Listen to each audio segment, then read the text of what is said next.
Shutters for $16.50. Anatomy of a cheap shutter job. With pictures. Hi, I'm Mike. Recently I was asked to look at a shutter job and give a professional opinion because a homeowner was frantic and didn't know where to turn.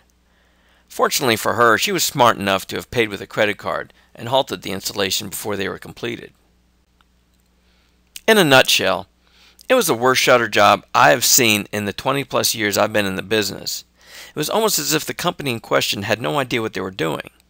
The shutters looked like they were made in someone's garage.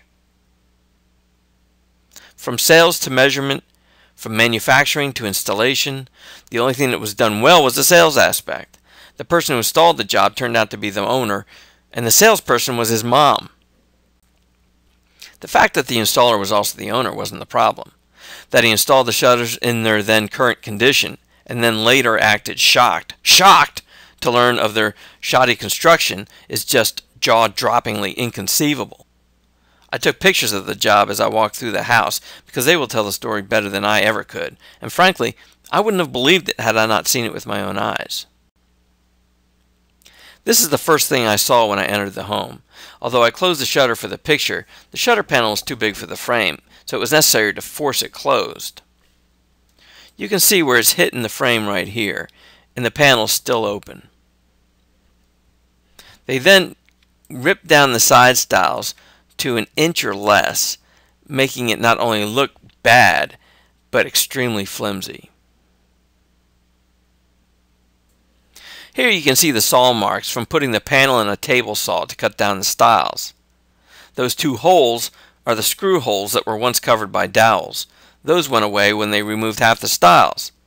The ends of the louvers look like they were never primed and have very little paint on them. Next we go into the living room. Here we have a classic 3-window eyebrow. Well, at least it's supposed to be an eyebrow. As you can see, they just bridged over the gentle arches with straight molding, turning it into what we'd call a rake. Furthermore, they just extended the top rails instead of contouring the louvers like the homeowner contracted and paid for. This part should have been an arched rail with the louvers going into it.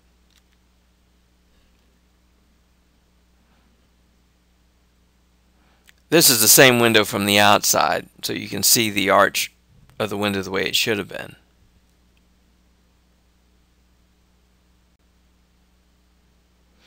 On the other side of the entry is the dining room. Here we had an eyebrow that was too deep to bridge with a straight piece of molding, so they were forced to make an arched frame. You'll notice that it's a simple flat frame though, instead of the decorative molding they used in the other windows. Their excuse, after the fact, was that they can't do arches in the decorative molding. They just neglected to tell the homeowner that. Any decent, reputable company would be able to make arch frames in any of their offered moldings. Since this was obviously a homemade shutter job, they just didn't have the necessary machinery to mold the arch frames. Over here, you can see the joint where the stile meets the rail is so narrow that they could only get one screw in it. I could literally rotate this arched rail with my hand, which means that there was no dowels in there and there was no glue either.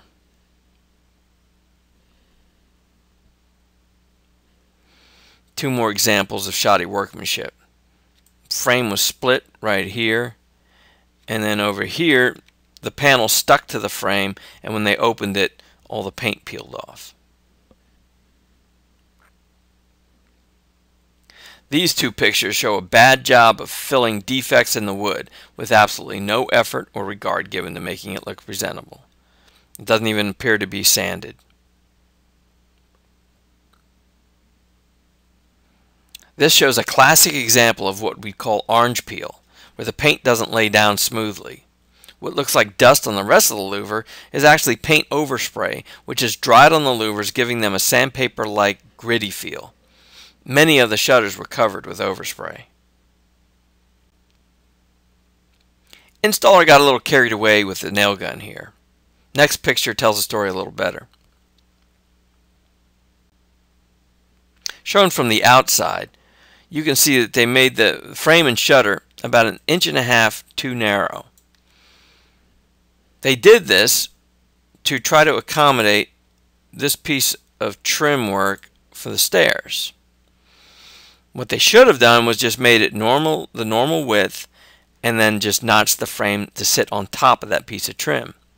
But no, instead they left this huge gap and then got trigger happy with the nail gun, leaving all these nails sticking out, and they did nothing about it.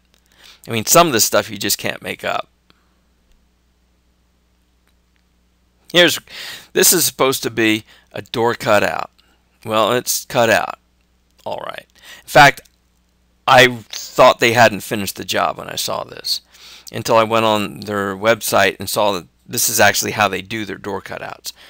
Charged $75 for this and didn't even bother to paint the cut end of the frame right here. Unbelievable.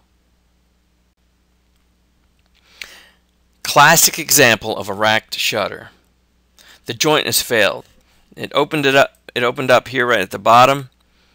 The whole panel racked, causing the shutter to sag.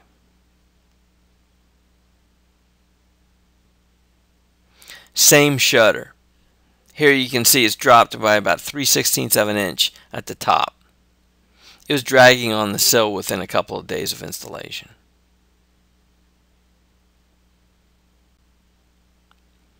My last picture pretty much sums it up. This isn't even half the pictures that I took, but you get the idea. There were over 30 windows that were shuttered, and virtually all of them had issues. This company appeared to be legitimate and even had a website, but that means nothing these days. Everybody's got a website. Price is a big indicator. High quality hardwoods are expensive, as are the craftsmen necessary for producing a consistently high-end product. You cannot buy a new Cadillac for $10,000. Neither can you buy a high-quality American-made shutter for $16.50 a square foot. To learn more about what makes a good shutter good and a bad shutter bad, click on the link below and download my free consumer's guide to plantation shutters. Thanks a lot.